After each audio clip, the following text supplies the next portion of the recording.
Assalamualaikum warahmatullahi wabarakatuh. Perkenalkan, nama saya Olivia Zalpa Jahra dengan nomor induk mahasiswa 3403210159. Saya dari kelas akuntansi reguler C, program studi akuntansi, Fakultas Ekonomi Universitas Galuh. Halo, saya Rahmat. Saya dari kelas akuntansi reguler D dengan NIM 3403210070. Saya Ayunita Gusliani dengan NIM 3403210063 dari kelas akuntansi reguler D. Baik, kita langsung saja ke subbab yang pertama, yaitu pengertian dari sistem pendukung keputusan. Sistem pendukung keputusan atau decision support system adalah sebuah sistem informasi yang fleksibel, interaktif, dapat diadaptasi dan dikembangkan untuk menyediakan informasi, permodelan, dan pemanipulasi data sehingga dapat menghasilkan berbagai alternatif keputusan dan jawaban dalam membantu manajemen menangani berbagai permasalahan yang semi terstruktur dan situasi yang tidak terstruktur, di mana tidak seorang pun tahu secara pasti bagaimana keputusan seharusnya dibuat. Sistem pendukung keputusan pertama kali dikenalkan oleh Michael Scott Morton pada tahun 1970 yang dikenal dengan istilah Management Decision System. Sistem ini berupa program interaktif yang membantu menyelesaikan masalah yang bersifat tidak terstruktur dan semi terstruktur. Sistem ini sangat penting dalam pengambilan keputusan karena komputer dan analisa merupakan salah satu faktor penting untuk dipertimbangkan dalam pengambilan keputusan.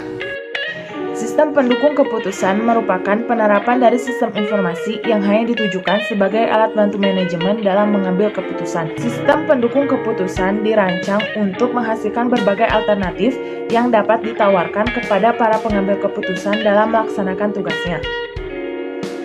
Sistem pendukung keputusan menyatukan kemampuan komputer dalam pelayanan interaktif terhadap penggunanya dengan adanya proses pengolahan atau pemanipulasian data yang memanfaatkan model atau aturan yang tidak terstruktur sehingga menghasilkan alternatif keputusan yang situasional. Selanjutnya yaitu subbab yang kedua mengenai karakteristik sistem pendukung keputusan. Menurut Turban, Shanda, dan Dellen pada tahun 2011, karakteristik sistem pendukung keputusan digambarkan dan dijelaskan sebagai berikut. Yang pertama, SPK atau DSS menyediakan dukungan bagi pengambil keputusan terutama pada situasi terstruktur dan tidak terstruktur dengan memadukan pertimbangan manusia dan informasi terkomputerisasi. Yang kedua, yaitu dukungan untuk semua level manajerial, mulai dari eksekutif puncak sampai manajer lapangan. Untuk yang ketiga, yaitu dukungan untuk individu dan kelompok. Masalah yang kurang terstruktur sering memerlukan keterlibatan individu dari departemen dan tingkat organisasional yang berbeda atau bahkan dari organisasi lain. Yang keempat, yaitu dukungan untuk keputusan independen dan atau sekuensial. Keputusan dapat dibuat satu kali, beberapa kali, atau berulang dalam interval yang sama. Poin yang kelima yaitu dukungan pada semua fase proses pengambilan keputusan, termasuk intelijensi, desain, pilihan, dan implementasi. Yang keenam, dukungan di berbagai proses dan gaya pengambilan keputusan. Yang ketujuh, SPK dapat beradaptasi sepanjang waktu. Yang kedelapan, SPK sangatlah mudah untuk digunakan. Yang kesembilan, penggunaan bahasa yang sesuai dapat meningkatkan SPK. Yang kesepuluh, peningkatan terhadap efektivitas dalam pengambilan keputusan. 11. Pengambil keputusan memiliki kontrol penuh terhadap proses pengambilan keputusan dalam memecahkan suatu masalah. SPK ini ditujukan untuk mendukung, bukan untuk menggantikan pengambil keputusan. 12. Pengguna akhir dapat mengembangkan dan memodifikasi sistem sendiri. Sistem yang lebih besar dapat dibangun dengan bantuan ahli sistem informasi. Perangkat lunak OLAP dalam kaitannya dengan data warehouse membolehkan pengguna untuk membangun SPK yang cukup besar dan kompleks. 13. Biasanya model-model digunakan untuk menganalisis situasi pengambilan keputusan. 14. Akses disediakan untuk berbagai sumber data, format, dan tipe mulai dari sistem informasi geografis sampai dengan sistem berorientasi objek. 15. Dapat dilakukan stand-alone tool yang digunakan oleh pengambil keputusan pada satu lokasi atau didistribusikan pada suatu organisasi keseluruhan dan beberapa organisasi terkait. Baik, kita lanjut ke subbab yang ketiga, yaitu komponen sistem pendukung keputusan. A. Subsistem manajemen data. Kemampuan data yang dibutuhkan dari manajemen data adalah sebagai berikut. Yang pertama, yaitu kemampuan untuk mengkombinasikan berbagai variasi data melalui pengambilan dan ekstraksi data. Yang kedua, kemampuan untuk menambahkan sumber data secara cepat dan mudah. Yang ketiga, yaitu kemampuan untuk menggambarkan struktur data logikal sesuai dengan pengertian pemakai, sehingga pemakai mengetahui apa yang tersedia dan dapat menentukan kebutuhan penambahan dan pengurangan. Yang keempat, kemampuan untuk menangani data secara personil, sehingga pemakai dapat mencoba berbagai alternatif pertimbangan personil. Yang kelima, yaitu kemampuan untuk mengelola berbagai variasi data. Yang selanjutnya adalah B. Subsistem manajemen model. Subsistem manajemen model adalah paket software yang berisi model-model finansial, statistik, dan ilmu manajemen. Subsistem manajemen model memiliki beberapa kemampuan, di antaranya 1. Mampu membuat model-model baru dengan mudah dan cepat. Yang kedua, mampu mengakses dan mengintegrasikan model-model dari keputusan. Yang ketiga, mampu mengelola basis data dengan fungsi manajemen yang analog dan basis data. C. Subsistem dialog atau user interface subsystem. Fleksibilitas dan kekuatan karakteristik sistem pendukung keputusan timbul dari interaksi antara sistem dan pemakai yang dinamakan subsistem dialog. Subsistem dialog merupakan subsistem yang dapat digunakan oleh user untuk berkomunikasi dengan sistem dan juga memberi perintah SPK. Subsistem dialog terdiri dari 3 bagian, yaitu kombinasi dari kemampuan-kemampuan di atas terdiri dari apa yang disebut gaya dialog. Misalnya, pendekatan tanya-jawab, bahasa perintah, menu-menu, dan mengisi tempat kosong. Kemampuan yang harus dimiliki oleh sistem pendukung keputusan atau DSS untuk mendukung dialog atau sistem meliputi yang pertama, yaitu kemampuan untuk menangani berbagai variasi gaya dialog, bahkan jika mungkin untuk mengkombinasikan berbagai gaya dialog sesuai dengan pilihan pemakai.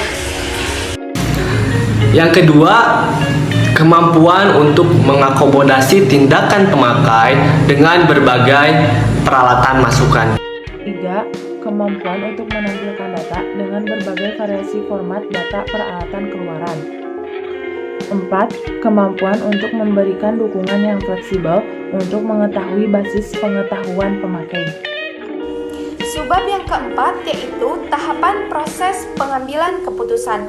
Pada tahapan proses pengambilan keputusan ini terdiri dari 4 tahap, yaitu yang pertama ada tahap penelusuran atau intelligence.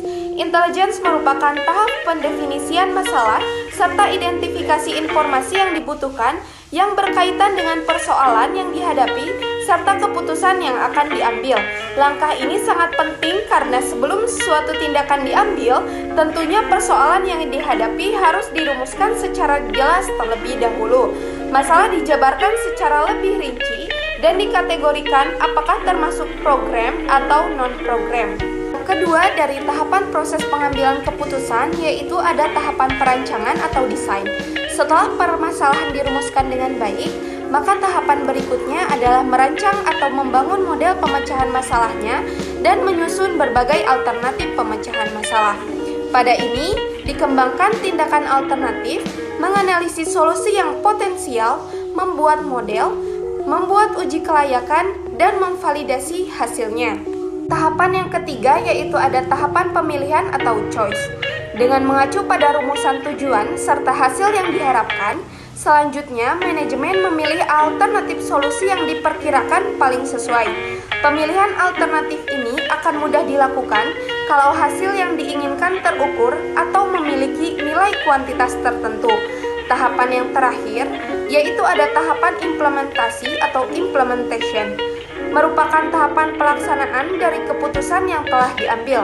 Pada tahap ini, perlu disusun serangkaian tindakan yang terencana sehingga hasil keputusan dapat dipantau dan disesuaikan apabila diperlukan perbaikan-perbaikan.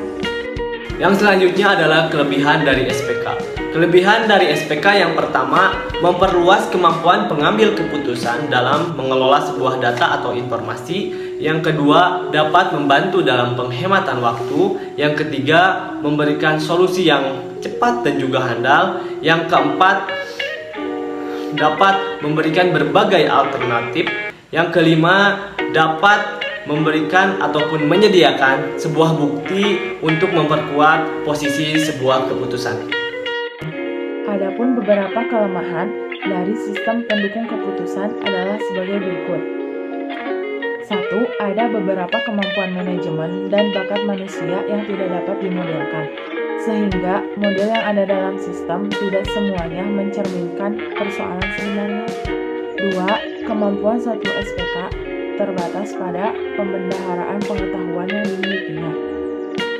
3. Proses-proses yang dapat dilakukan oleh SPK biasanya tergantung juga pada kemampuan perangkat lunak yang digunakannya. 4. SPK tidak memiliki kemampuan intuisi seperti yang dimiliki oleh manusia, karena walau bagaimanapun canggihnya suatu SPK, tetap saja berupa kumpulan dari perangkat keras, perangkat lunak, dan sistem informasi yang tidak dilengkapi oleh kemampuan berpikir.